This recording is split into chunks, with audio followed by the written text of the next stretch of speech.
आहे का अजून?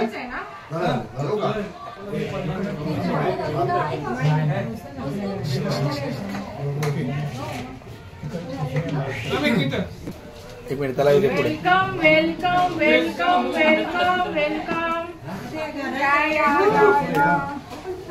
काय काय नमस्कार नमस्कार. स्वागत आहे तुमचं तुमच्याच घरात.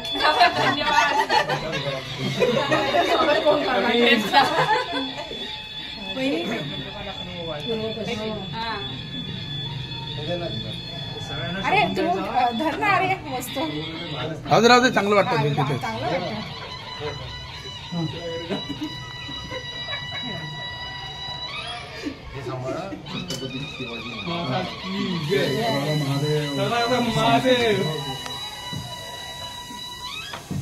दोन तास गाडी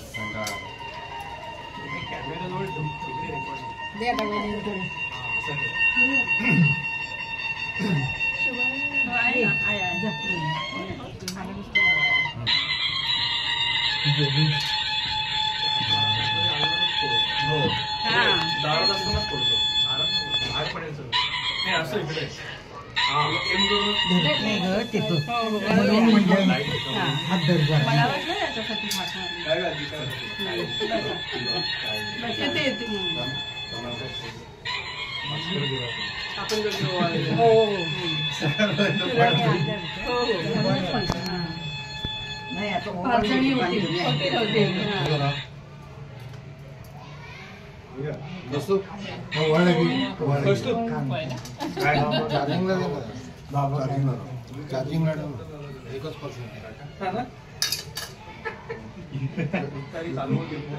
जाऊन आले वाटतं मग लेट झाला 700 करून चालू श्वास हा कर. थोडा खालचा पायाच्या खालचा पुढे घ्या. थांबा तुम्ही इकडे जरा पुढे नको नको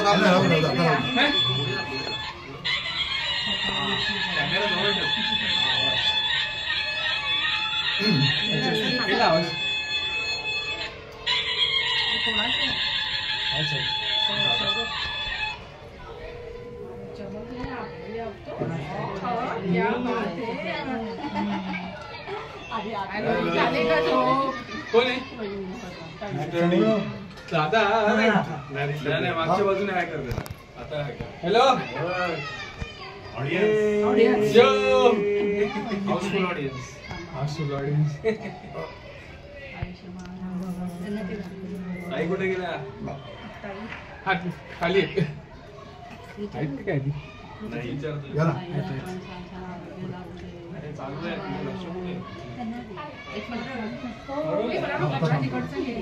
आहे ते आहे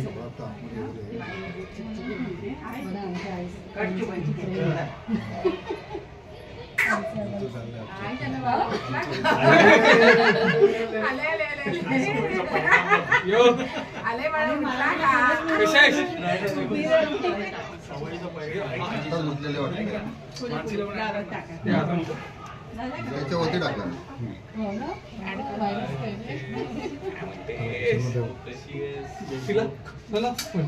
डायरेक्ट करू ना चालेल ना. अरे हा दीदीला काय म्हणजे तिला पण श्रियाने मानसी पहिला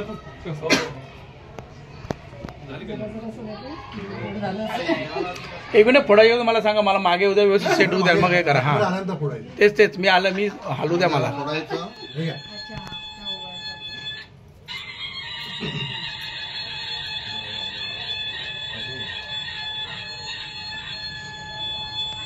काय वाजवते तुतारी कधीपासून तुतारी वाजवतो वैभव.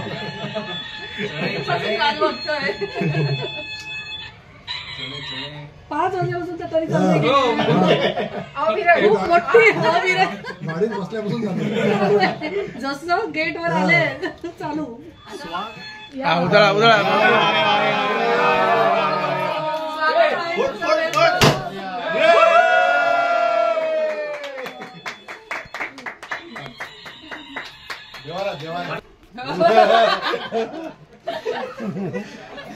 तुला बरोबर घ्यायचे पाहिजे कसे घ्यायला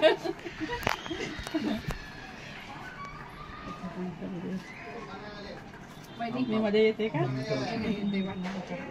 जरा ताई तुम्ही मला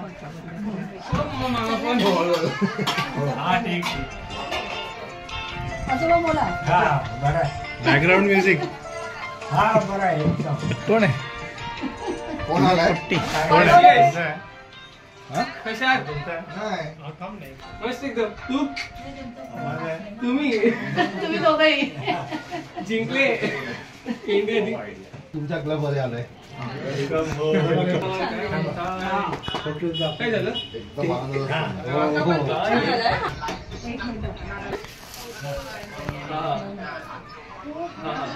हो, हो. एकदम एकदम आनंदात आहे. आनंद असतोय. हात लाव हात लाव हात लाव, हात लाव, हात लाव.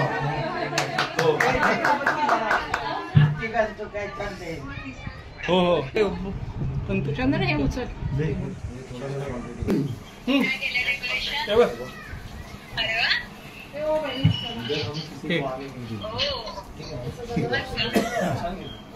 हे दाखव.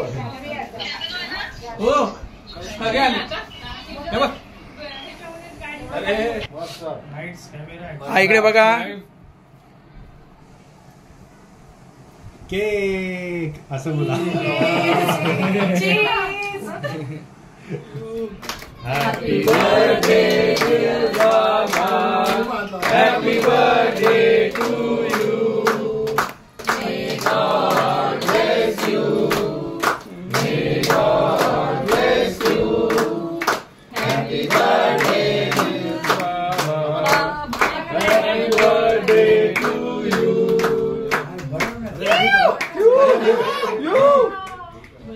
अरे आजीचा बर्थडे आहे बरोबर ना संजूला बरोबर तुम्ही म्हणा ना हॅपी बर्थडे नाही ते माईशिवाय बोलत नाही. माईशिवाय बोलत नाही. 5 तारखेला आपण नव्हतो ना हा.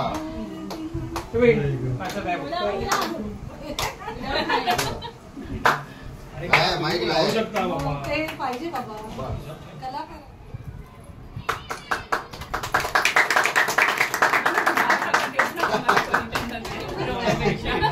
हे माझ्याकडून.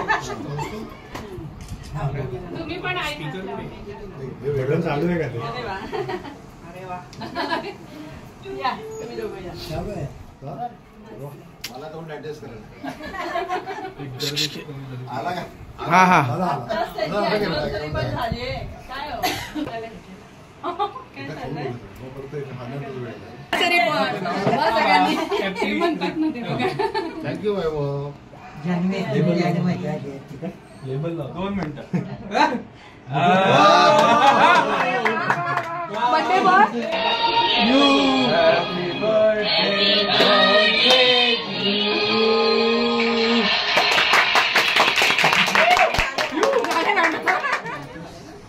हॅपी हॅपी वाजते. हे तर वाचा. You deserve to be appreciated. You deserve to be complimented. You deserve to be inspired. You deserve to be happy. You deserve to be loved. You deserve to be everything good that has happened to you and for all the good things coming to you. Wishing you a very happy, healthy retirement life. धन्यवाद. May God bless you and enjoy. You lead a great future ahead.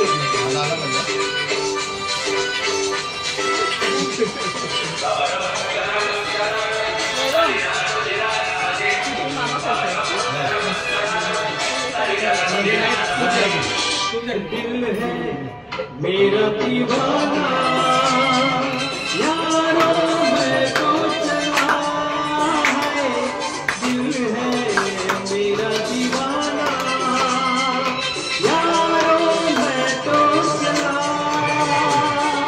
मेरी मंजिल पर जाना जरूर है दोस्तों मिला,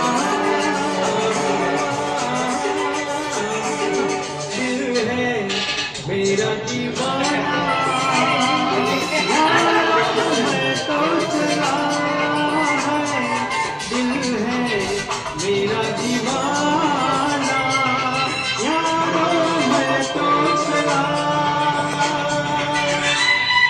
ऑफिसमध्ये गायला पाहिजे.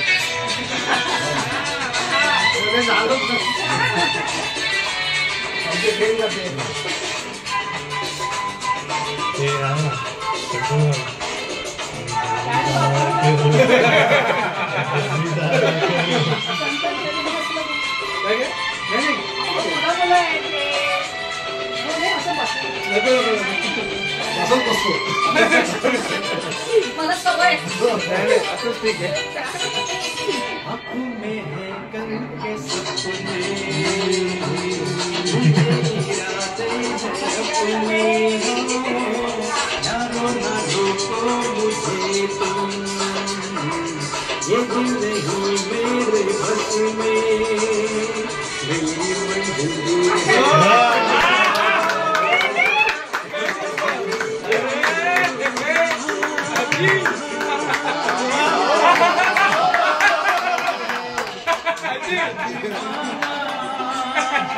यारो मैं तो चला है, दिल है मेरा दीवाना यारो मैं तो चला.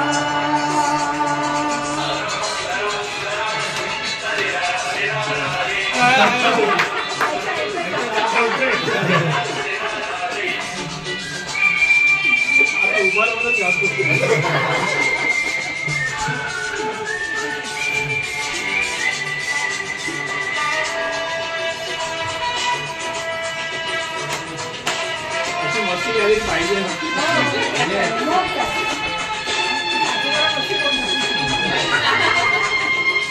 ते गाणं लावायचं ते राहू ना.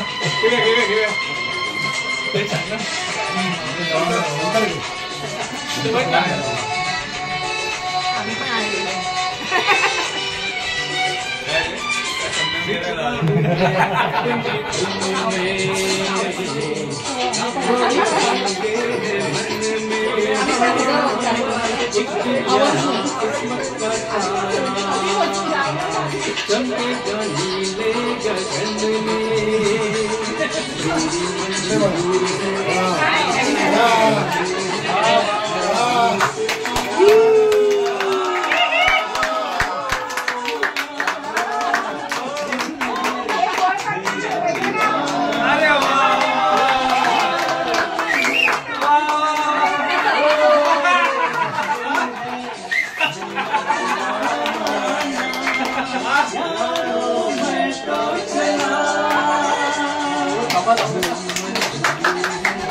मेरा दीवाना यारो मैं तो चला,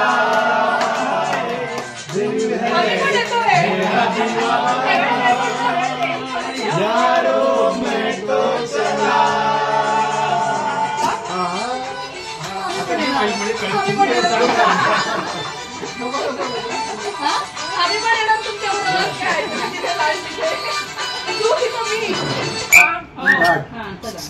आमच्या आठवणीतला दादा, आमचा दादा. दादा म्हणजे धाक, दरारा, शिस्त, प्रेम, बरंच काही.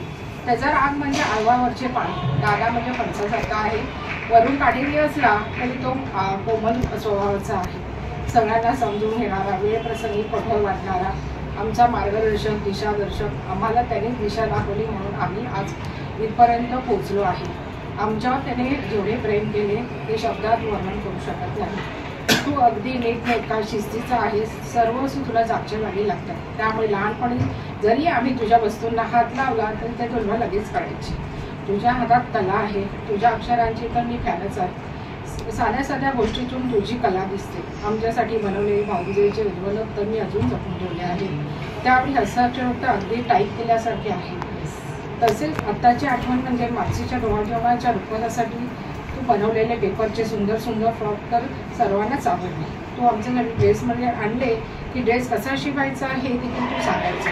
तू जेवढे आमच्यावर प्रेम केले, मार्गदर्शन केले, त्याचप्रमाणे मुलांवरही संस्कार केले आहेत.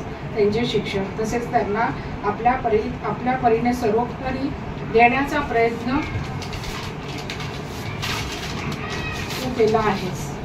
त्यामुळे आज सौरभ परदेशी स्थायिक झाला आहे तर कौशल व्यवस्थित शिक्षण घेऊन नोकरी करत आहे. तुला मुलीची उणीव होती ती ऋतुजाने भरून काढली. बहिणीची साथ पण तुला खूप मोलाची आहे. आज तुझ्या प्रत्येक निर्णय त्या खंबीरपणे तुझ्या मागे उभे असतात. दादा, तू एक उत्तम मार्गदर्शक, प्रेमळ आणि काळजी घेणारा आहेस.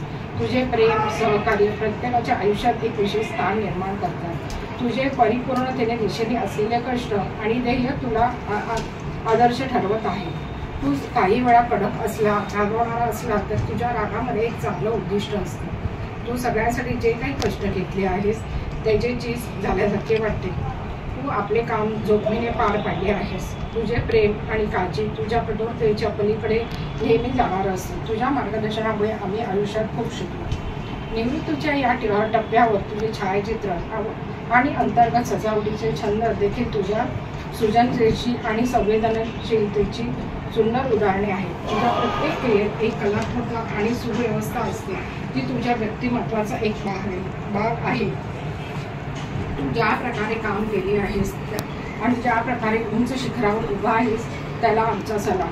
आज जे काही आपण आहोत ते आपल्या आईवडिलांच्या आशीर्वादामुळे आणि पुण्यामुळे त्यांनी जे काही केले आम्हाला वाढवण्यात कष्ट घेतले आहेत त्यांच्या आम्ही आयुष्यभर ऋणी आहोत. लिहायचे तर खूप आहे पण शब्द पुढे पडत आहेत. आमच्या साऱ्या आठवणीमध्ये प्रत्येक ठिकाणी प्रत्येक माया आढा देणारा मनाच्या कोपऱ्यात आहेस.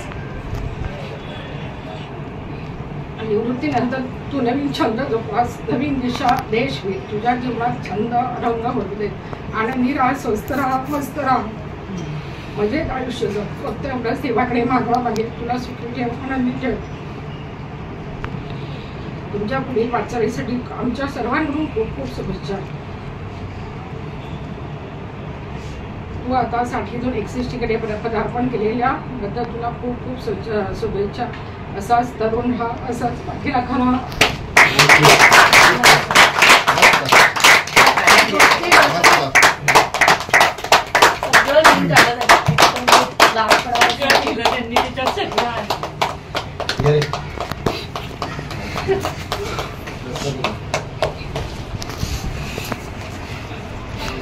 Come on, boys. Come on, boys. Crack your noise. Crack your noise.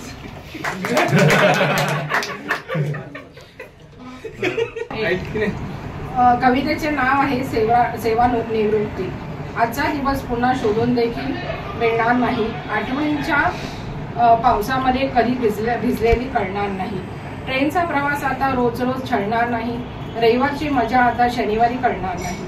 टिफिनमधले तेल आता बॅगेमध्ये गळणार नाही. पाण्याची बाटली तर आता नळाकडे पडणार नाही. हावडेचे बहाणे तुला आता मिळणार नाही. गप्पांचा डोंगर पहिल्यासारखा रंगणार नाही. पगाराची उत्सुकता आता पेन्शनमध्ये मिळणार नाही. मन कधी पळाले तरी झिजलेले गुडघे ऑफिसकडे वळणार नाही. अवघं आयुष्य हे ऑफिसचे 650 स्क्वेअर फीटमध्ये मावणार नाही. चुकचुकल्यासारखे वाटले तरी पण काय चुकते हे कळणार नाही.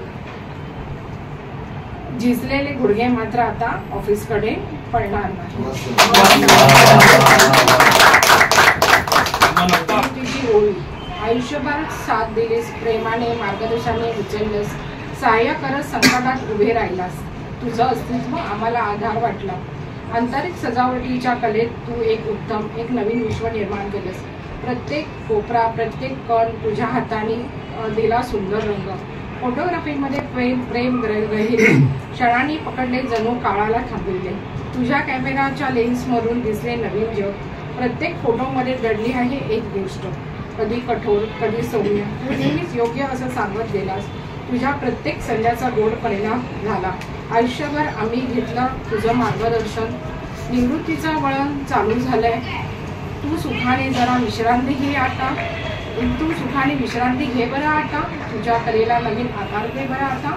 आणि नवीन छंदही सुरू करा आता. तुझ्या प्रत्येक प्रयत्नांना सलाम. तुझ्या कष्टांना प्रेमाचा आम्हाला अभिमान. नव्या आयुष्यात आनंद मिळो तुला. सर्व काळ तुझी साथ लाभो आम्हाला.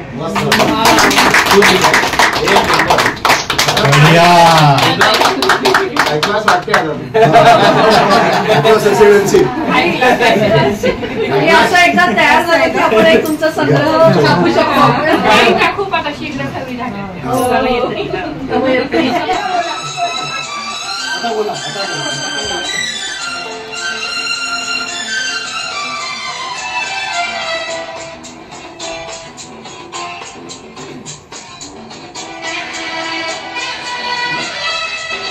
la la la la la la la la la la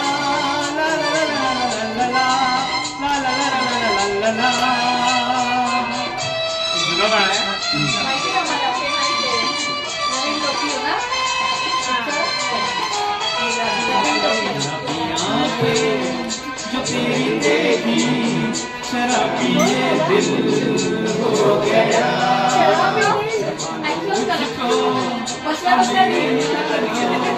समझना मुश्किल हो गया.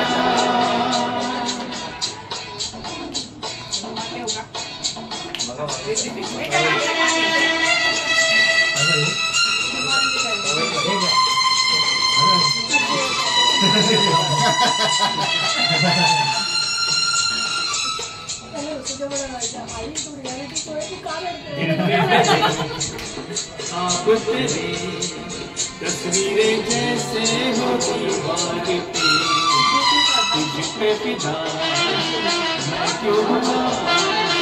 आता है गुस्सा मुझे प्यार पे. मैं लुट गया मान के दिल की कहा. मैं कहीं का ना रहा. क्या करूं मैं दिलरुबा. बुरा ये जादू तेरी आंखों का ये मेरा कातिल हो गया.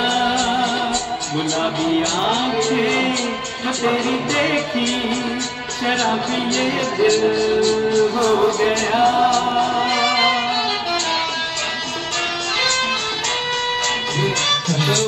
गुलाबी आंखें बोलता है. अभी क्या बोलता है? गुलाबी आंखें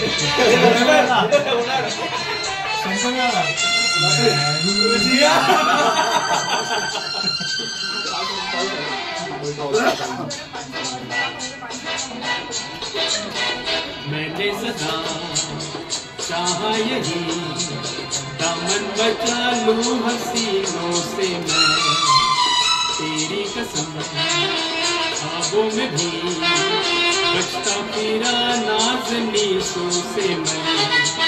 तौबा मगर मिल गई तुझसे नजर. मिल गई दर्दे जिगर. सुन जरा ओ बेखबर जरा सा हंस के जो देखा तूने मैं तेरा बिस्मिल हो गया. गुलाबी आंखें जो तेरी देखी शराबी ये दिल हो गया. मेरे यारो समझना मुश्किल हो गया.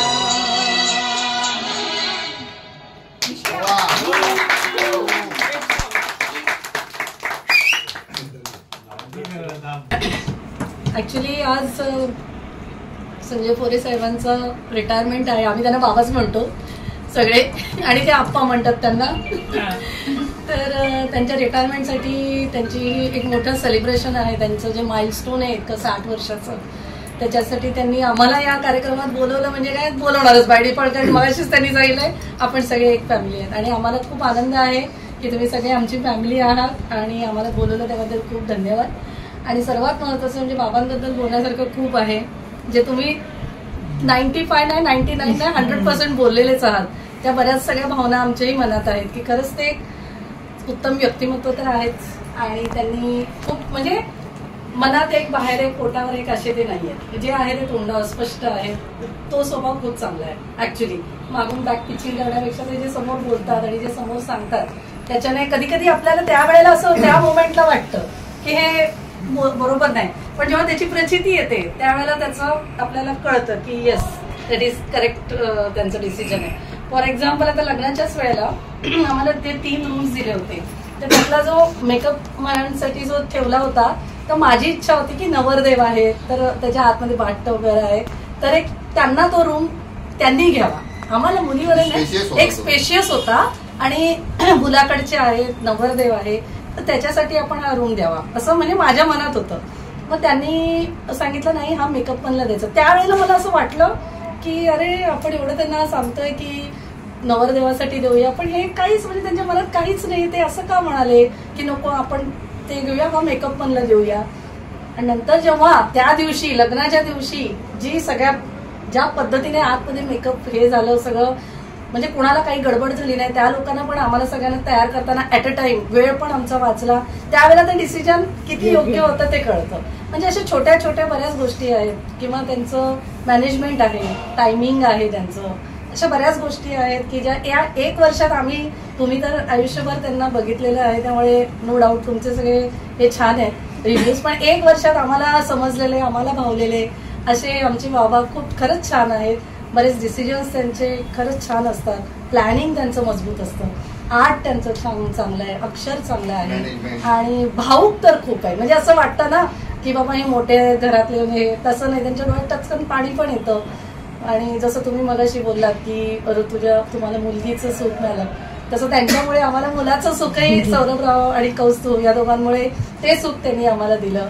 तर अशा सगळ्या बऱ्याच गोष्टी आहेत त्यांच्याबद्दल बोलण्यासारखं खूप आहे आणि खरंच तसे उत्तम व्यक्तिमत्व आणि त्या व्यक्तिमत्वाला साथ देणाऱ्या मेन म्हणजे आमच्या आईच आहेत.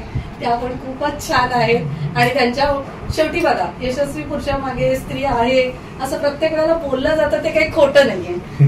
खरं आहे त्या गोष्टी आणि त्यांचं 99% असेल पण तो 100% पूर्ण होण्यासाठी 1% का होईना त्यांची साथ पण फार महत्वाची आणि मोलाची आहे. आणि तुम्ही म्हणाल्याप्रमाणे दोन्ही मुलांना म्हणजे आणि एवढं सगळं असून सुद्धा त्यांचे पाय जमिनीवर म्हणतात ना त्या पद्धतीने आहेत ते. म्हणजे त्यांनी असं कुठे म्हणतात ना हवा नाही गेली आपला मुलगा तिकडे आहे. म्हणजे असं काय काय जेव्हा ते आमच्याकडे आले फर्स्ट टाइम तेव्हा माझे हातपाय लटपटत होते. म्हणजे असं वाटत होतं की अरे बापरे त्यांचा मुलगा बाहेर गावी आहे मग त्यांच्या दोघांच्या काय अपेक्षा असतील ते आमच्याकडे त्यांना विचारा. त्या दिवशी मी अगदी 2%च बोलली. त्या दिवशी मी काहीच बोललेली नाही. काहीच म्हणजे बोलायला आमच्याकडे हे नव्हतं. घाबरत होतो आम्ही की कशी असतील त्यांच्या काय अपेक्षा असतील. पण जसं ते बोलत गेले त्याच्यानंतर आम्हाला ते कळलं की असं नाहीये. वास्तवता ते त्यांचे पाय जमिनीवर आहेत आणि कुठेच डाऊन टू अर्थ म्हणतो आपण त्या पद्धतीने आहेत. त्याबद्दल खरंच त्या दोघांचं मनापासून खूप अभिनंदन. आणि त्यांनी मुलांना आणि तुम्हाला सगळ्या कुटुंबाला एकत्र बघा ना आज म्हणजे असं खूप म्हणालेलं नाहीये लहान मुलं सुद्धा की रिटायरमेंटमध्ये आम्ही काय येणार आमचं काय काम आहे तुमचं सिनियर सिटीजनचं आहे आम्ही कशाला येऊ बरं असं नाहीये.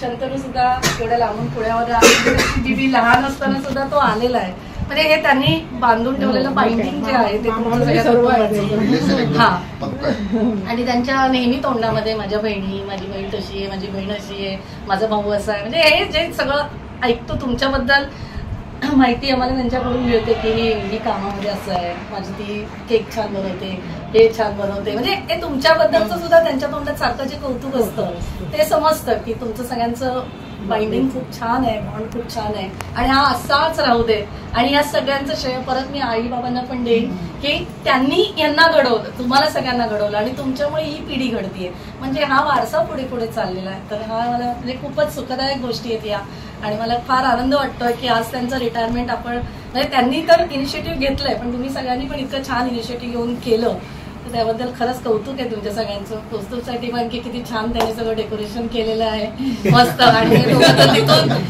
हे करतायत दोघं अटेंड करतायत आम्ही तुम्हाला मिस करतो आहोत. तर खरंच खूप छान बाबा आणि असंच तुमचं लाईफ खूप छान जाऊ दे. आता नोकरी अभावी तुम्हाला ज्या काही तुमच्या गोष्टी करता आलेल्या नाहीयेत म्हणजे वेळेअभावी की बाबा मला हे इथं जाता आलं नाही, तिथं जाता आलं नाही, मला हे करायचंय, मला हे वाचन राहिलंय किंवा मला या गोष्टी करायच्या, या माझ्या हॉबीज आहेत, कारण तुमच्याकडे बरंच काही कला आहे, तर त्या सगळ्या गोष्टी तुम्ही आता बसून पूर्ण करा. तुम्हाला वेळ पुरणार नाहीये, आपण म्हणतोय, पण तुम्हाला वेळ पुरणार नाही याची मला खात्री आहे. एक आता नोकरीपेक्षा आता तुम्ही जास्त बिझी व्हाल. ते ऑलरेडी ते करतातच आहे, सगळ्या गोष्टी करतातच आहेत. त्याच्याबरोबर आता ही फुल टाइम या गोष्टी तुम्ही करताना तुम्हाला वेळच पुरणार नाहीये, तुम्ही बिझी असाल आणि असंच तुमचं लाईफ काय करू काय नको हे पण असं होणार आहे. आणि ते करताना तुम्हाला कुठल्याही पावला क्षणावर आमच्या कोणाचीही तुम्हाला मदत लागली तर तुम्ही नक्की सांगा, आम्ही तुमच्या वाटेशी सदैव राहणार.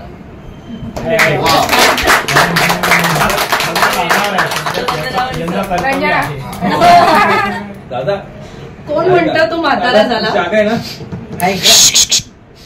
कोण म्हणतं तू म्हातारा झाला. आता शक्ती तर तू फक्त 60चा झालास, आता तर तू फक्त 60चा झालास. मी आता थकलो दमलो असं सारखं सारखं म्हणू नकोस. गड्यार तुला विनंती आहे, बळचं म्हातारपण आणू नकोस. आता सून आली, नातू आला, नात आला, जावई आला आणि म्हणजे म्हातारपण येतं असं नसतं. स्वतःकडे लक्ष द्यायचं सोडलं की वार्धक्य येत असतं. डाईट करू नको हा तुझा वैयक्तिक प्रश्न आहे. नीटनेटकं टापटीप राहायचं एवढंच आमचं म्हणणं आहे. बैलाला झुली घातल्यासारखं गबाळे ड्रेस घालू नकोस. उगीच अदर जीव गेल्यासारखं चालू पण नकोस. लोकांनी आपल्याला काहीही म्हणू, आपण मात्र स्वतःला सुंदर समजायचं. रिटायर्ड झालो, 60 आली तरी रोमॅन्टिक गाणं गात राहायचं. आता मला ते कसे बोलले तसे. पोथ्या पुराण जप तप कुलाचार याला आमचा विरोध नाही, ते तर तुम्हाला करायचंच आहे बाय डिफॉल्ट. पण मी आता म्हातारा झालो असं अजिबात म्हणायचं नाही. जरी 60 आली तरी स्वतःसाठी वेळ द्यायचा, मित्र मैत्रिणीचा ग्रुप करायचा व ट्रिपला यायचा प्लॅन करायचा आणि जीवनाचा आनंद घ्यायचा. आणि हो, दुःखाचं तुणतुणं तर अजिबात वाजवायचं नाही. प्रारब्ध म्हणून तर रडायचंच नाही, आणि ते तुम्ही करत नाही हे मला माहितीये. घराच्या बाहेर पडायचं, मोकळा श्वास घ्यायचा आणि हिरव्यागार निसर्गाला पाहून धुंद होऊन गात राहायचं. फिट राहण्यासाठी सगळं करायचं. हलका व्यायाम, योग आणि मित्रांच्या भेटीगाठी या करतच राहायच्या. मी म्हातारा झालो असं अजिबात म्हणायचं.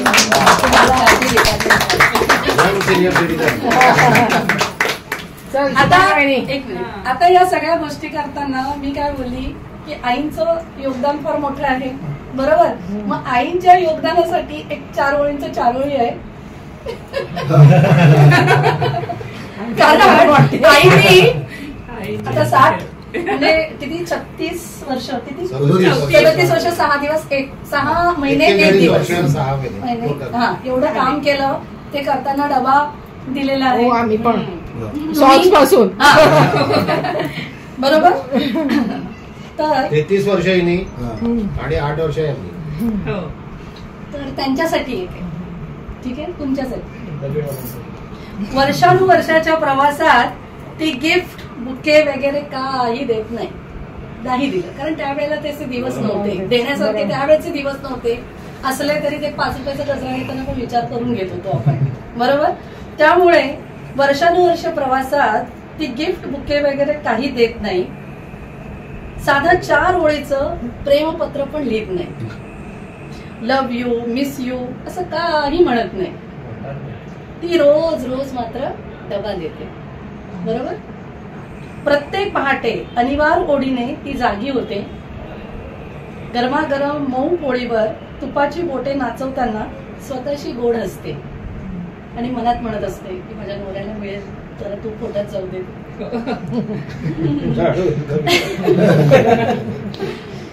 साध्या पण मन लावून केलेल्या भाजीवर कोथिंबीर खोबरं फिरत असते.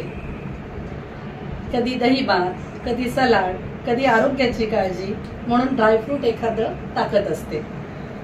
जोडीला चटणी, कोशिंबीर तर कधी लोणच्याची फोड असा रोज रंगीबेरंगी डबा देखणा सजवून देत असते. कधीतरी खास दिवशी डब्यासोबत असतो एखादा लाडू, वडी तर कधी शिरा राखून ठेवलेली मिठाई, अरे काल त्यांना दिलेली नाहीये, आज आपण देऊया, या हिशोबाने दिलेली असते. वेळेवर जेवून घ्या, सावकाश गाडी चालवा, लवकर घरी या, डबा देतानाच्या घाईत अनंत सूचना देत असते.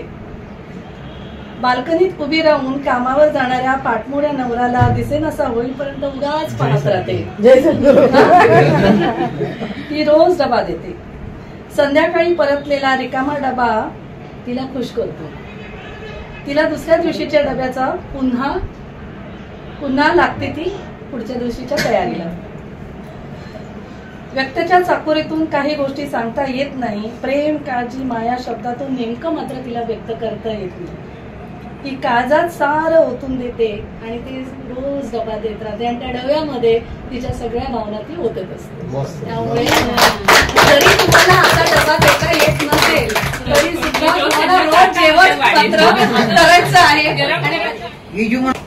भाऊजींबद्दल काय बोलायचं मनात भरपूर आहे, पण आता मला सुचत नाहीये, शब्दात वर्णन करता येत नाहीये. आधी मला 2 भाऊ होते. लग्न झाल्यानंतर भाऊजींच्या रूपाने मला आणखीन एक भाऊ मिळाला आणि त्या दोघांचं भावांचं तर प्रेम होतच, पण हे जास्त जवळ होते लग्न झाल्यानंतर. त्याच्यामुळे त्यांचं नेहमी लक्ष असायचं माझ्याकडे. ऑफिसवरून आल्यानंतर खाणं पिणं, जाणवीकडे लक्ष, सगळ्यांकडे लक्ष असायचं. त्याच्यामुळे मला भावाची उणीव अशी आता तर नाहीच भासली, आधी पण नव्हती आठवण, कारण भाऊ लांब होते, पण आपला एक हक्काचा भाऊ जवळ आहे. काही पण असायचं बोलायची, मी त्यांच्याशी सांगायची. कधी कधी रागाने काही सांगायची पण नाही, मनात ठेवायची. पण मला एक हक्काचा भाऊ मिळाला याचा एक आनंद होता आणि अजूनही आहे. आता तर ते 2 भाऊ नाहीत, पण काही पण असेल तर मी यांच्याशी हक्काने बोलते. कधी बोलते, कधी नाही बोलत, पण माहितीये मला की एक भाऊ आपला आहे जवळ. कधी काही बोलावंसं वाटतं आपण बिनधास्त बोलू शकतो आणि मी व्यक्त पण होते. यांच्याबद्दल काही कंप्लेंट असेल, मुलांबद्दल असेल, मी त्यांच्याजवळ बोललेली आहे आणि अजूनही बोलते. का? कारण एक भाऊ आपल्या हक्काचा आपल्यासोबत आहे याची खात्री आहे. आज भाऊ निवृत्तीला आलेले आहेत, पण मी त्यांना सांगेन, जरी तुम्ही आता 60-61 मध्ये आलात, पण असं नाही समजायचं, असं समजायचं की मी 50-55 मध्येच आहे. आणि जे आपलं फिरणं, चालणं, व्यायाम करणं, हे सगळं चालू ठेवायचं. आणखीन उलट त्याच्यामध्ये वाढ करायची आणि सगळे छंद वगैरे त्यांचे काय काय इच्छा राहिल्या. ड्रायव्हिंग शिकायचंय त्यांना, आहे की नाही, ते आता शिकायचं त्यांनी आणि ताईंना पण शिकवायचं घेऊन की नाही. बरोबर बोलले. सगळ्या तुमच्या इच्छा काय काय राहिल्या, कुठे जायचं असेल, पेंटिंग करायचं असेल, फोटोग्राफी पुन्हा काहीतरी करायची असेल, ते करू शकता. फार मोठ्या प्रमाणात नाही, लहान प्रमाणात पण ते करू शकतात. नाहीतर एकटेच जातील लग्नाच्या आधी कुठल्याही चालले तेव्हा नंतर कमी पडलं होतं, नंतर जमत नव्हतं त्यांना ऑफिसमुळे किंवा काही. आता ते करू शकतात आणि मुलांची तर साथ आहेच, कौस्तुभ तर सतत आहे. तिकडून सौरभचं पण लक्ष असतं, बाबा हे करू नका, ते करा, सगळं सांगतात मुलं. त्याच्यामुळे आता पण छान सगळं आहे. असंच पुढे सगळं छान राहू दे आणि तब्येत तुमची छान राहू दे ही देवाच्या प्रार्थना.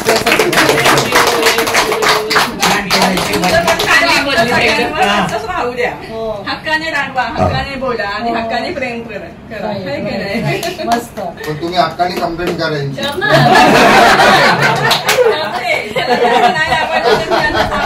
मला भाऊजी त्यांचं हे नाही आवडलंय.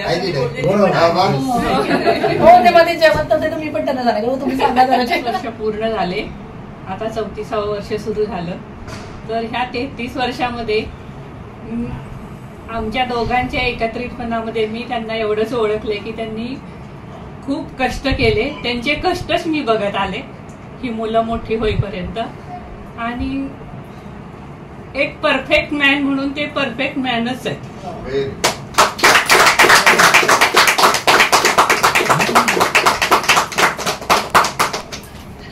आणि इथून पुढे त्यांना सगळे त्यांचे छंद जोपासता यावेत, त्यांच्या आवडीनिवडी मी जपेन. एवढंच मी तुम्हाला सांगते. आणि 2 ओळी मी बोलणार आहे, म्हणजे गाणं म्हणणार आहे. 2च ओळींचं मला एकच.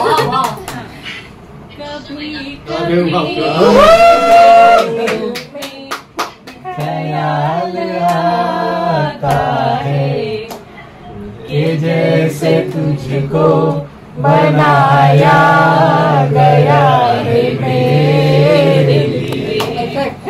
वाह वाह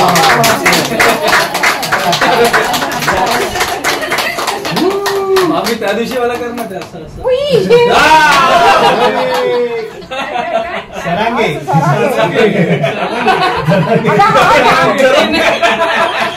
करांगे पाटील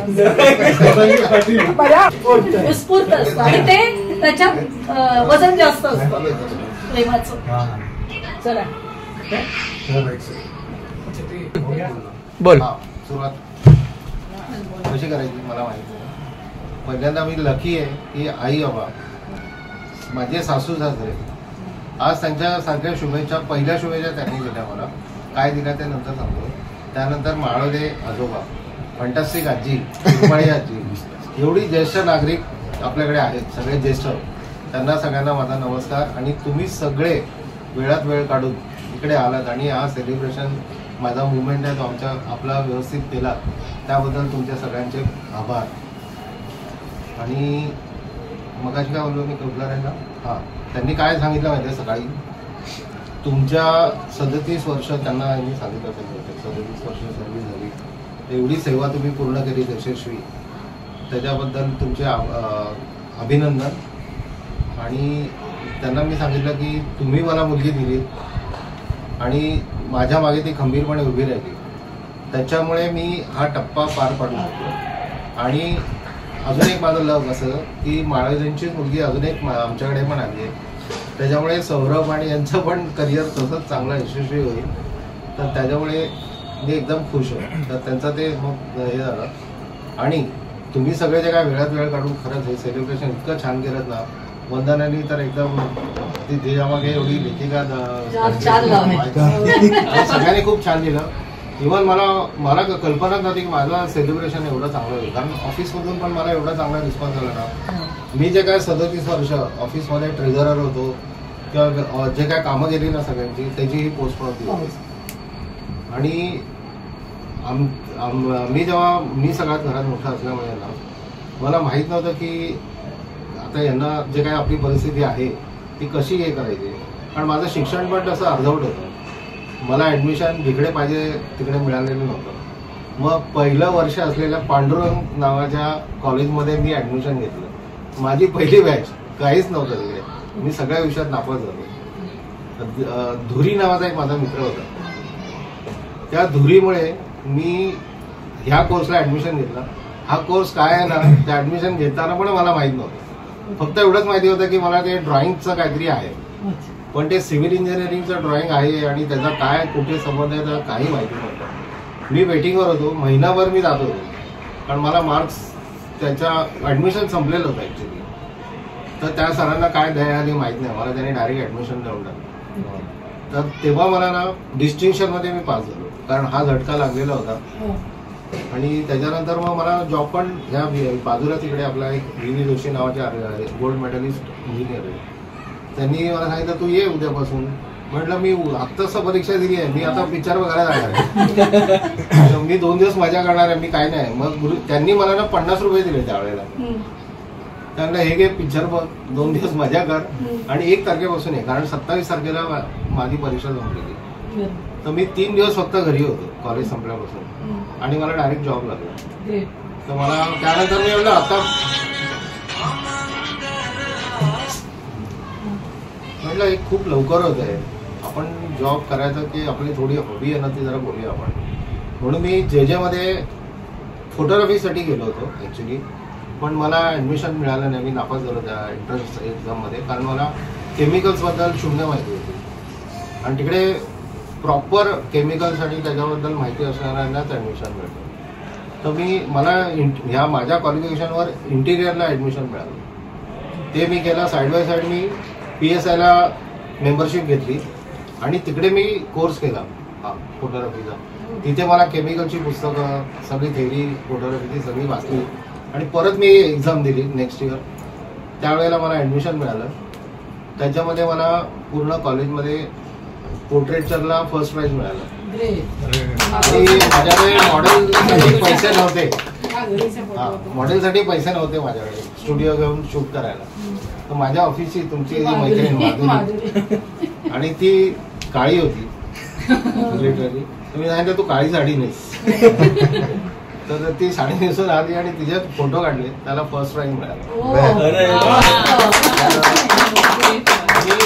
आता जे काही यश आहे, हे जे काय घरात तुम्ही सगळं जे बघताय ना, ते माझ्या कॅमेऱ्यामधून बघितलेलं स्वप्न होतं. कारण जेव्हा मी फोटोग्राफी करायला जायचो आणि मोठ्या मोठ्या लोकांचे फंक्शन्स बघायचो ना, आपण असं कधी करायचो. हा माझा 60वा पहिला वाढदिवस आहे की असं जाहीरपणे आम्ही साजरा करतोय सगळ्यांमध्ये. नाहीतर आम्ही 3-4 जण घरातल्या घरात करायचो. मग तेव्हा मी असं बर्थडे फंक्शन किंवा असे मोठे कार्यक्रम असायचे आणि मला लकीली देवाच्या दयेने आहे ना सगळी मोठी फंक्शन मिळाली. एकही मी गरीब माणसाचं किंवा असं फंक्शन मला मिळालं नाही. सगळे एकदम क्वालिफाईड आणि रॉयल फंक्शनच मिळाले मला. आणि मुंबईतल्या सगळ्या 5 स्टार हॉटेलमध्ये मी गेलेलो आहे. कारण सेमिनार्स मध्ये माझं एकट्याचं नाव होतं. मी स्लाइड्स करायचो ना, त्यामध्ये मुंबईत फक्त 5 लोक होते. ते मी शूट करायचो. मला एक पारसी माणूस होता, त्यांनी शिकवलेलं. फक्त 5 लोक होतो आम्ही. सिमेंट इंडस्ट्रीमध्ये मी अंबुजा सिमेंट, ACC सिमेंट आणि ग्रासिम 3 स्पर्धक असून सुद्धा काम माझ्याकडे एकट्याकडे असायचं. पण मी ह्याचं त्याला मार्केट त्याच्यामध्ये कधीही केलं नाही. त्यामुळे सगळे माझ्याकडे व्हाईस प्रेसिडेंट पासून सगळे माझ्या ओळखीचे होते. आणि त्यांचे हे सगळे जे काय सेमिनार व्हायचे ना, ती सगळी फोटोग्राफी माझ्याकडे असायची. ते दोघं त्यांच्या मार्केटिंग मध्ये दुश्मन असून सुद्धा काम करणारा, फोटोग्राफी करणारा मी एकटाच होतो त्याच्यामध्ये. तसंच मला तमिळ वगैरे काही येत नसताना साऊथ इंडियन देवळात फोटोग्राफी करायला देणारा महाराष्ट्रीयन माणूस मी पहिला असेल. की कट्टर तमिळ ब्राह्मण त्याच्यामध्ये फोटोग्राफी करायचो. थोडं लेट, पण मला सगळं व्यवस्थित सगळे फंक्शन्स पूर्ण मी नेटवर बघून सगळं मी केलेलं होतं. तर हे झालं फोटोग्राफीचं. जेव्हा मी ते फोटोग्राफी करायचो ना, तेव्हा हे सगळं जर मी बघायचो की हे आपण कधी करू शकतो. त्यामुळे माझ्या या बहिणींना मी त्यावेळेला इथं एकदमच होत करू होती. तर ही जर आता तिला तर जॉब लागला, सारस्वत बँकेत मॅनेजर असते. सारस्वत बँकेत होत्या ही शाळेत जातच नव्हती. आणि तिला मी सांगितलं तू पास हो 10वी, तू 1 दिवस का होईना कॉलेजमध्ये जा, माझी इच्छा आहे. आणि तिने पार्लरला SNTT मध्ये ऍडमिशन घेतलं. आणि तिला रंजना जी ऍक्ट्रेस आहे तिच्याकडे जयश्री गडकरकडनं तिला प्राइज मिळालं. आणि तिच्या पाककलेमध्ये आणि इतर सगळ्या ज्या काही क्रिएटिव्हिटी आहे आज याच्यामध्ये एक्सपर्ट आहे. किती मस्त. मला खूप असं वाटतं की यांनी काहीतरी करायला खूप क्रिएटिव्ह आहेत आणि खूप उद्योगशील आहेत. तिघेही चौघही बहीण भाऊ ते जीन्स सगळ्यांमध्ये आलेले. आणि ती गोष्ट आमच्या आईंकडून जेव्हा त्या खूप कष्ट जेव्हा मी कमवायला लागलो ना, आणि तेव्हा मला असं वाटायचं हुशार कमवायला लागलो मी, तेव्हा सगळ्यांना असं वाटायचं की आता यांना मी माझ्या मैत्रिणींना बघायचो की इतक्या छान राहतात त्या आणि यांना ते मिळायला पाहिजे. मी हिला घेऊन दादरला जायचो, मैत्रिणीला सांगायचं तू पण ये. त्या बिचारा यायच्या माझ्यासाठी. त्या ज्या दुकानातून जे कपडे तिला चांगले दिसायचे ना, मी त्यांना सांगायचं घे म्हणून. आणि मी कधीही प्राइस लेवल कधीही बघितलं नाही. आणि महाराष्ट्रामधलं सगळ्यात बेस्ट दुकान होतं पुरुषोत्तम. त्या दुकानाशिवाय दोघींना मी कधी कपडे नाही घेतले. तर मला असं वाटायचं की आपलं फॅमिली पूर्ण अपग्रेड झाली पाहिजे. त्याच्यानंतर हे सगळं झाल्यानंतर मग ह्यांनी नोकरी करून यांची लग्न झाली, सगळं झालं यांचं. त्यानंतर मग आमचं लग्न झालं. त्याच्याबद्दल पण थोडंसं छान सांगा. तर सौरभ जेव्हा झाला ना, तेव्हा ऑफकोर्स झाला आम्ही सगळं, मला असं वाटायचंच की यांनी पण चांगलं करिअर व्हायला पाहिजे. मग मी सगळं हे तो जेव्हा 8वी वगैरे आला, याचं 8वी पर्यंत सगळं क्रेडिट हिचं आहे. माझं 0 आहे. कारण मी ठरवलेलं की फक्त पैसे आपण कमवायचे, बाकी काही बघायचं नाही. हिला सांगितलं तू फक्त घर सांभाळ, हे माझं ठरलेलं होतं पहिल्यापासून. आणि जेव्हा तो 8वीत गेला ना तो, तेव्हा मी ह्याला म्हटलं करिअरसाठी काहीतरी केलं पाहिजे. कारण जेव्हा तो 4वी-5वीत होता ना, तेव्हा त्याचं गणित वगैरे असं एवढं चांगलं नव्हतं. मग हिने एक मैत्रीण तिची शोधली, जिचं लग्न पुण्यावरून ती आली होती. BSc मॅथ्स होती. तर तिला ती बोलली याला टाकूया का आपण तिकडे. मग आम्ही दोघं तिला भेटायला गेलो. त्याला काय सांगितलं त्या बाईला की तू याला स्क्रॅच पासून शिकव, 5वी पासून नको. की मला पहिलीपासून मला ती बोलली एक बाई मला द्या, एक बाई त्याला. म्हणलं ठीक आहे. ती बोलली मी यांना कुठलाही हे नको, सिलेबस नको, तर त्याला शिकव. तर तिने एवढं एक्सपर्ट केलं. त्या दिवसापासून सौरभला गणितात पैकीच्या पैकी मार्क झाला. आणि 8वी मध्ये गेलं. 8वी त्याला मला काहीतरी करायचं होतं. काय करायचं होतं ते मला पण माहित नाही. पण मी त्याला सगळ्या व्याख्यानांना घेऊन जायचो. सौरभला कौस्तुभला पण सांगायचं तुला तू एक्स्ट्रा करिक्युलर ऍक्टिव्हिटीज मध्ये जा, तू समर वेकेशन मध्ये ऍक्टिव्हिटीज तू एक्सपोजर त्याला मिळू दे. तर त्याला पण मी सांगायचो तू जा म्हणून. तर असं करता करता झाला. एक दिवस त्याचा जेव्हा ती 12वी झाला तेव्हा त्याला ते JEE मध्ये मुंबईत ऍडमिशन नाही मिळालं. त्याला एवढं फ्रस्ट्रेशन आलं. तुला काय करायचं. मला ड्रॉप घ्यायचा का. मला अजिबात ड्रॉप घ्यायचा नाही. तुला परत तू 1 वर्ष तुला प्रॉब्लेम होईल. आपण आहे ना काउन्सिलिंग राऊंडमध्ये ऍडमिशन घेऊ. म्हणून आम्ही औरंगाबादला गेलो फॉर्म भरून. आणि लोणीला त्याला ऍडमिशन मिळालं. ना त्यांनी कधी लोणी बघितलेलं होतं ना मी कधी बघितलेलं होतं. औरंगाबादच्या हॉटेलमधून स्टँडवर गेलो आम्ही. काही नव्हतं आमच्याकडे, कपडे तर नव्हतेच ते, फक्त एक बॅग होती आमच्याकडे. शेवटची बस सुटली. मला ही बस जाते. 5व्या मिनिटाला सुटली. त्यांनी आम्हाला ना एका नाक्यावर सोडलं. म्हटलं तिथे हॉटेल नाही काय नाही, माझ्या अंगावर शहार येतात. संकष्टी होती माझी त्या दिवशी. ते एक धाबा टाईप हॉटेल होतं. तर त्याला सांगितलं माझा उपवास आहे बाबा, तुझ्या घरातल्या तव्यावर मला काहीतरी एक दाल तडका आणि फक्त राईस दे दोघांना. तुला त्याला म्हटलं तुला काय खायचं ते तू खा. त्यांनी काय रोटी आणि काहीतरी डाळ वगैरे खाल्ली. तुला मला राहायची व्यवस्था करायला. तुला एकच आमच्याकडे आहे. तर त्या रूममध्ये ना ड्रायव्हरने सगळे दारू पिऊन वगैरे सगळे घाण करून ठेवलेली होती. म्हटलं हे 100 रुपये घे, मला ही रूम फक्त आजच्या दिवसापुरती स्वच्छ करून दे.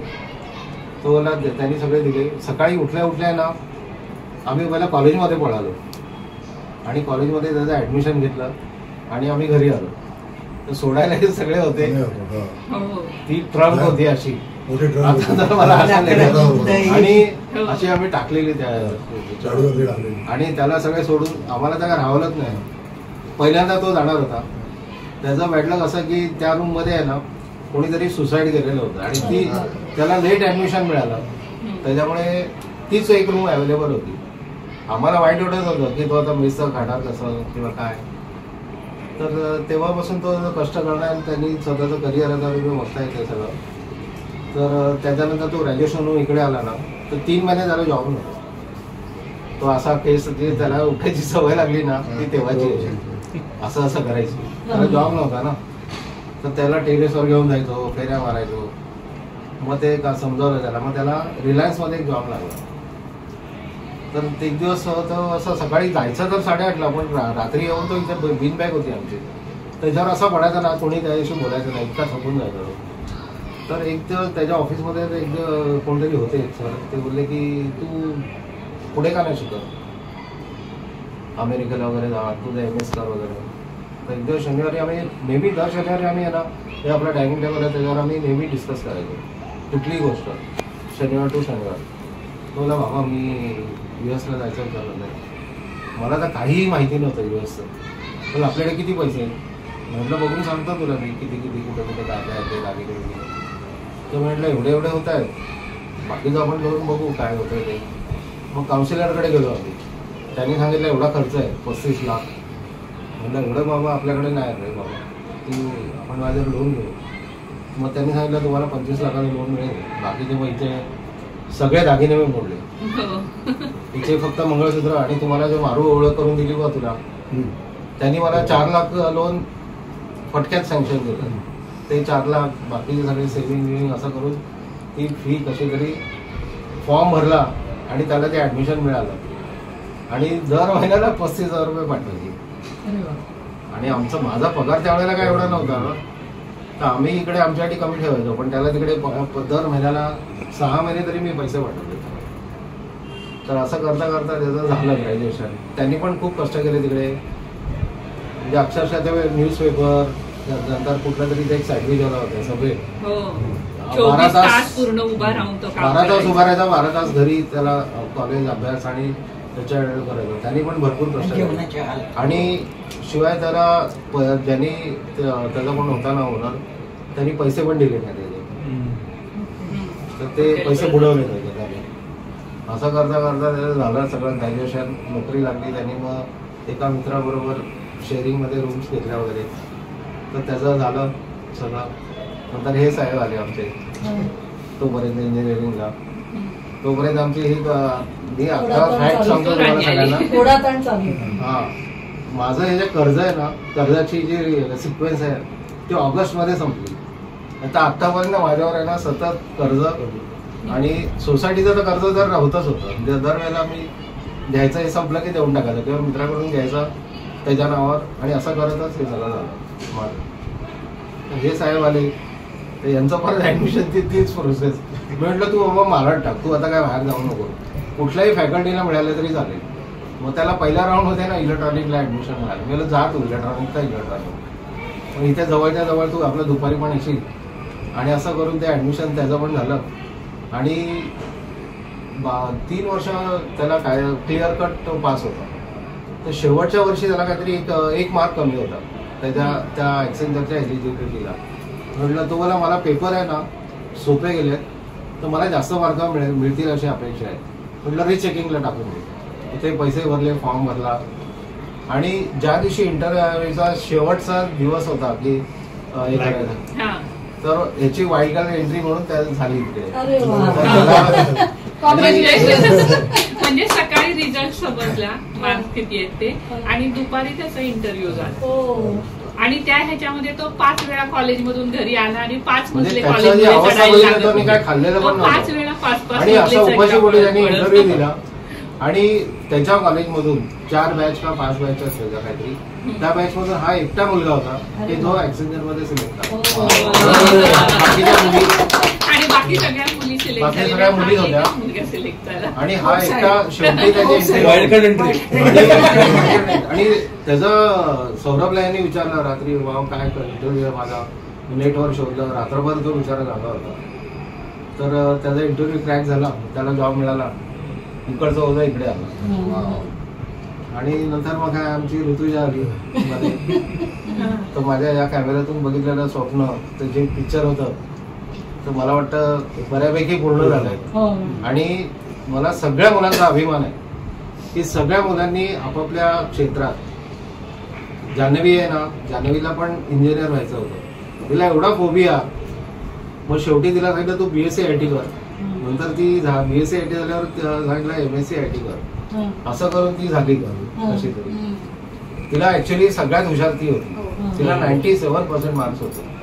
माझ्या सगळ्या विषयांची, सगळ्या आयुष्याची टोटल जरी मला तरी एवढे मार्क मिळाले नसते. खरोखर आमच्या सगळ्या घरामध्ये तीच हुशार आहे सगळ्यात. त्यानंतर अनिरुद्ध, हा पण इंजिनियर. आणि आणखीन एक मानाचा तुरा म्हणजे आमची श्रेया डॉक्टर.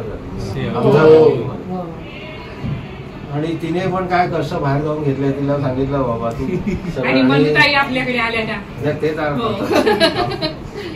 त्यानंतर काय हे साहेब आमचे क्रिएटिव्ह, हे सगळीकडे इकडे तिकडे उड्या मारत शेवटी स्थिर झाले. आमच्याकडे नवीन एक निधी परी आली. म्हणजे यांच्याकडे ती निधी जो ठेवलेला होता ना,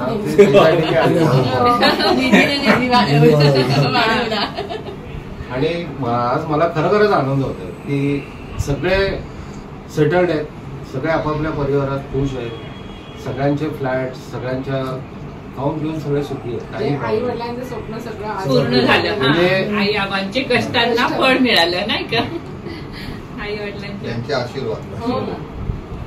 तर सगळ्यांचे मनापासून माझं काय कौतुक सोहळा झाला तो माझा पहिल्यांदा झाला.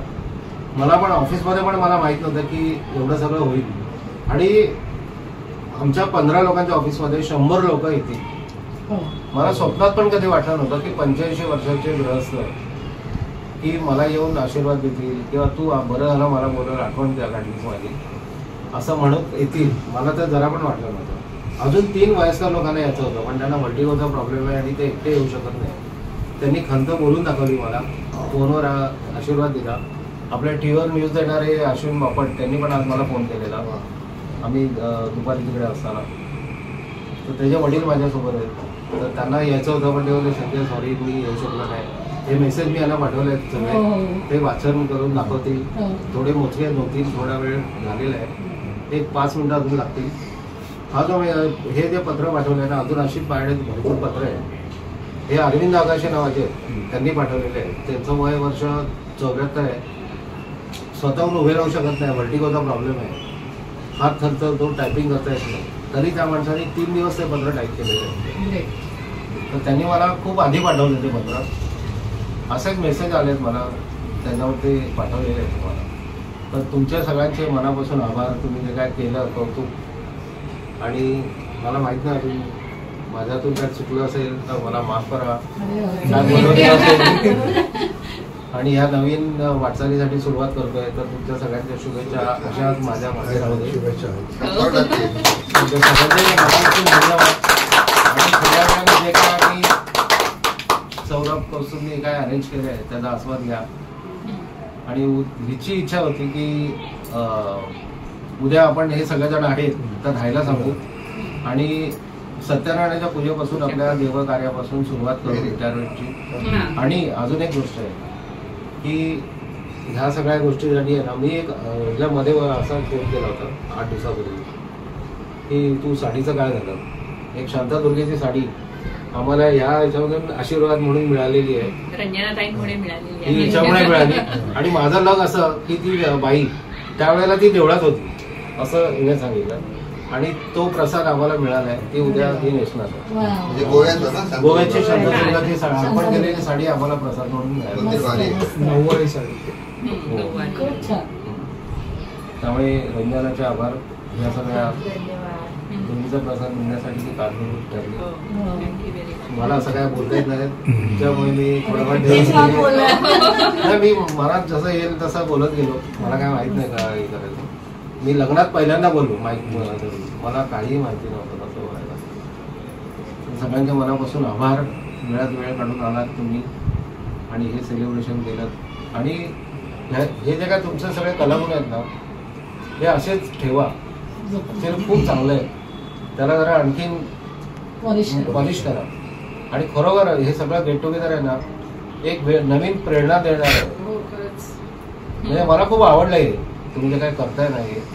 म्हणजे त्यांनी उभारी येते एक वेगळी ती जगण्याची, किंवा हे जातात एकमेकांमध्ये आता हेवे दावे जे काय असतात ना ते सोडून द्या. आपलं आयुष्य आपण 60 वर्षाच्या आसपासच आहोत सगळं, 1-2 वर्षाचा फरक आहे. तर आता अजून पुढे किती आहे काय आयुष्य कोणाला माहिती नाही. त्यामुळे हे सगळं सोडून द्या. सगळ्यांकडे पैसे बिसे सगळं व्यवस्थित आहे. इथून पुढे प्रत्येक त्यामुळे प्रत्येक एक तरी वाढदिवस गेट टुगेदर करूया आणि एकत्र जगूया, हो की नाही. प्रत्येक क्षण सगळ्यांनी एन्जॉय करा. कोणाचा काही माहिती नाही काय होईल किंवा कधी काय होणार आहे. त्यामुळे आलेला प्रत्येक क्षण एन्जॉय करा. आणि हिने जरा मला जी काय साथ दिली आतापर्यंत त्याचे तेव्हा आम्ही परतफेड नाही करू शकत. पण त्याची गिफ्ट म्हणून मी युरोप टूर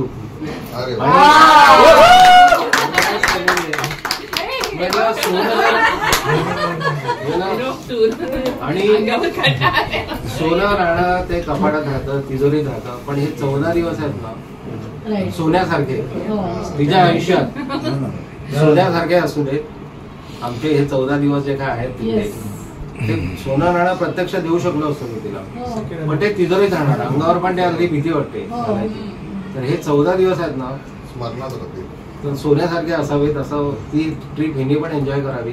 आणि पहिल्यांदा आम्ही 2 जण, फक्त 2 टूरला चाललोय. त्याच्यामुळे मुलांना घेतल्याशिवाय मी कुठेही जात गेलो.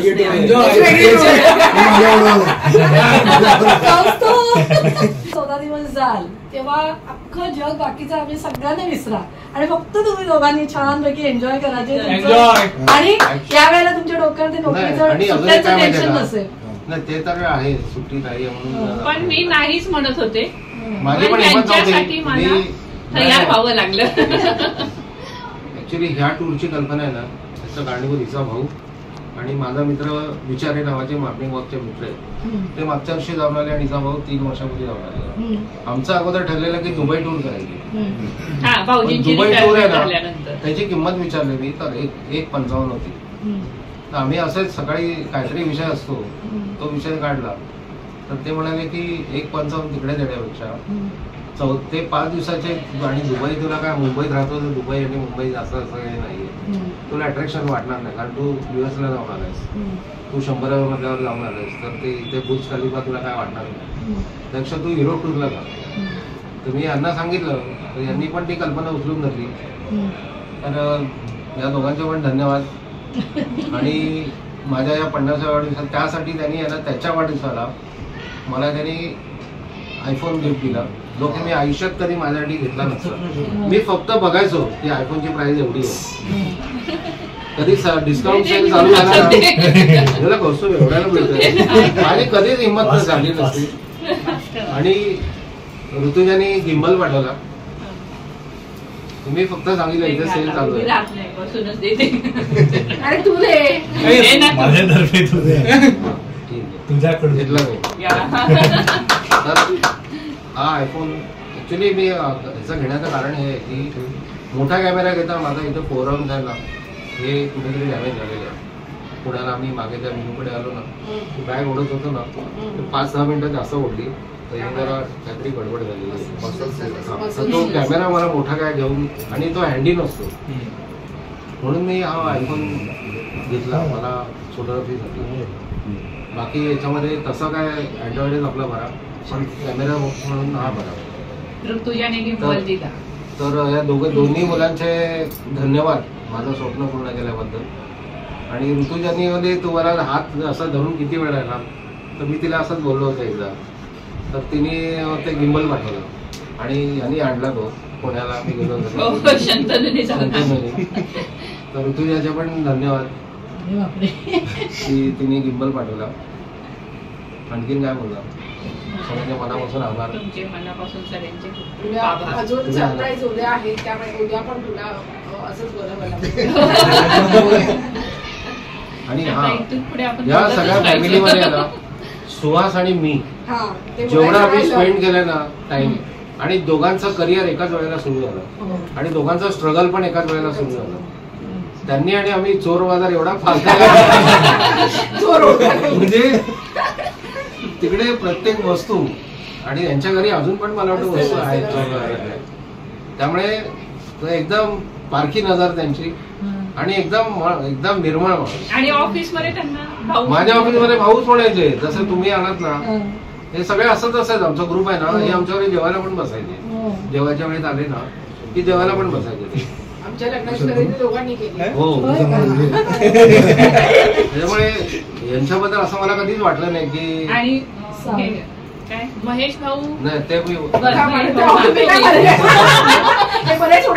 माझे भाऊ त्यांचे भाऊ आता बोला. महेश बद्दल काय बोलणार, एकदम हरवणारी माणूस. गाण्यामध्ये खरंच मला हेवा वाटतो की मला एवढं चांगलं गाता येत नाही. त्यांच्याशिवाय होऊ शकत नाही. प्रोग्राम त्यांच्याशिवाय चुकल्या त्याच्यामुळे ते पाहिजे. आम्ही बोलवणे त्यांना बोलवतो. परिपूर्ण फॅमिली आहे आणि अशीच राहू दे. प्रत्येक जण आपापल्या कलागुणांना त्यांनी वाव द्या. आणि सगळ्यांची आता साठी येणारच आहे. सगळ्यांनी एन्जॉय करा खरंच. आणि कसले हेवे दावे ठेवू नका, कुठल्या मनात काही ठेवू नका. काही चुकलं असेल तर सोडून द्या आणि नवीन यायला सुरुवात करा. आणि आता सगळ्यांकडे तसे पैसे विषय सगळं व्यवस्थित आहेत. प्रत्येकाचे 2-2 फ्लॅट बीट सगळं आहे. त्यामुळे उगाच आपल्याला काहीतरी मनात ठेवून हे करा. जे काय तुम्हाला कोणाला प्रॉब्लेम असेल ना एकमेकांशी डायरेक्ट बोला.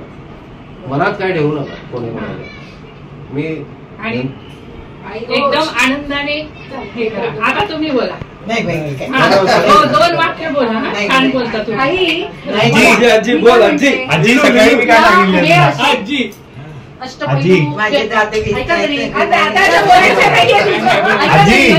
हे अष्टपैलू व्यक्तिमत्व म्हणजे हे भाऊ 2 हा 2 मुली तुमच्या, ह्या तुमच्याच रिप्लिका आहेत. म्हणजे तुमच्या दोघांमध्ये पण हे जी त्यांच्यामध्ये आहे, उतरलंय, त्यांच्यामध्ये म्हणजे तुमच्याकडे हे कौशल्य आहे. काही दिल्या त्याप्रमाणेच मी काम असायचं बरोबर. तर त्यांनी मला येऊन बोलवलं आणि माझ्यासाठी पेन दिलं त्यांनी मला. एक तुझं अक्षरांना खूप छान आहे, ते ना माझ्याकडून घेऊ. आणि खूप पेन होती. आता पण माझा डबा भरलेला आहे पेनाने. पासून सगळा पेन शंतनूची इच्छा होती त्याला कॅलिग्राफीचा सेट द्यायचा. पण येईल तो थोडा लेट डिले झाला पण येईल तो. त्याला थोडस अजून मी ऍडमिशन घेणार आहे पण कॅलिग्राफीसाठी. खरंच घे. डोंबिवलीचेच आहेत अच्युत पालव, ते आमच्याकडे राहायला आलेत आता. आहे ना कॅलिग्राफी, आता बावधन मध्ये राहायला आलेत. त्यांना आता अवॉर्ड पण मिळालं. आमच्या इथे आलेत राहायला बावधन समोर सोसायटी. रोमॅन्टिक गीत तुमच्या दोघांसाठी. सांगता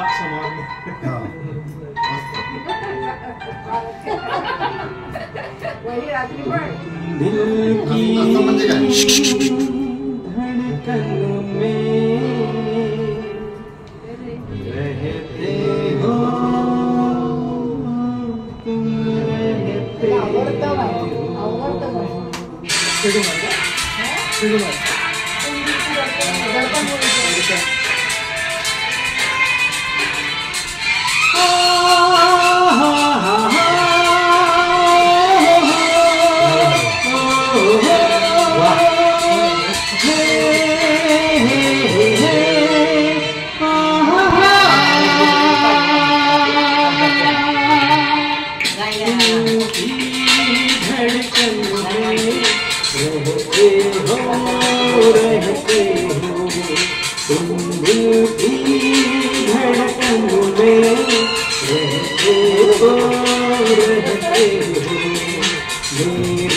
देखो धड़कन कहती है कुछ न कहा बस कोई रहो, देखो तो धड़कन कहती है लौट आया है मीत मेरा, अखियों से रहती है कैसे गुजरे मेरे दिन, पूछो ना तेरे बिन, बाहों में आ जाओ सपनों में सो जाओ, तुम दिल की धड़कन में रहते हो रहते हो। आणि हौसेने आपलेपणाने एकदम एकदम मस्त तुम्ही गाणे बघा. म्हणा. नाही आणि हे एवढा पेशन्स 3 तास लाईफ टाइम मेमरी ते देत मला. मला वाटलं पाय पाय लागू सासूबाई. जा ना आई तुम्ही आणि काकी जा ना तुम्ही पण या या तयार तयार हात लावा. हे हात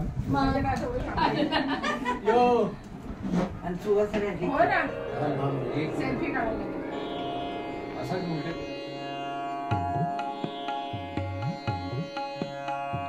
सुदिनं सुदिनं जन्मदिनं तव भवतु मङ्गलं जन्मदिनं सुदिनं सुदिनं जन्मदिनं तव भवतु मङ्गलं जन्मदिनं विजयी भव सर्वत्र सर्वदा जीवे शरदः शतं शतं विजयी भव सर्वत्र सर्वदा जीवे शरदः शतं शतं सुदिनं सुदिनं जन्मदिनं तव भवतु मङ्गलं जन्मदिनं चिरञ्जीव कुरु पुण्यवर्धनं चिरञ्जीव कुरु कीर्तिवर्धनं चिरञ्जीव कुरु पुण्यवर्धनं चिरञ्जीव कुरु कीर्तिवर्धनं सुदिनं सुदिनं जन्मदिनं तव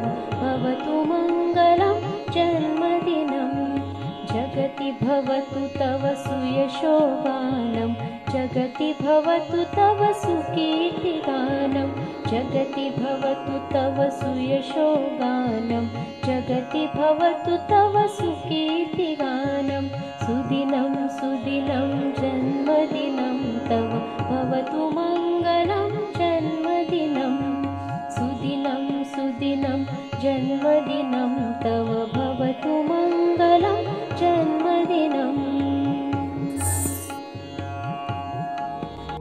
हरिः ॐ तच्चक्षुर्देवाहितं पुरस्ताच्छुक्रामुच्चारत पश्येमाशारदाः शतं जीवेमाशारदाः शतं शृणुयामाशारदाः शतं प्रब्रवामाशारदाः शतमदीनाः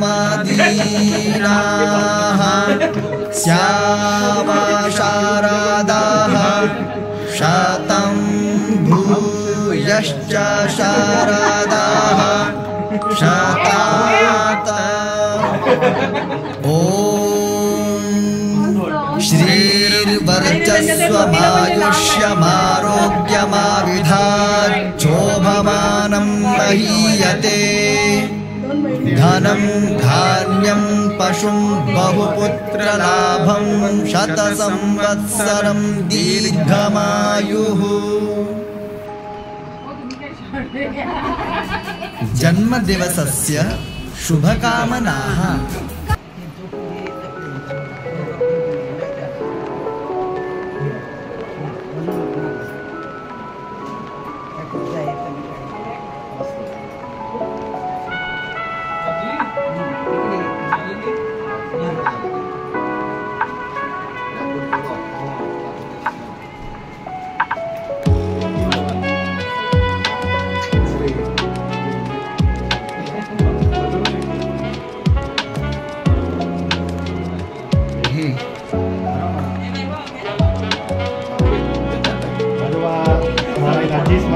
हे आजी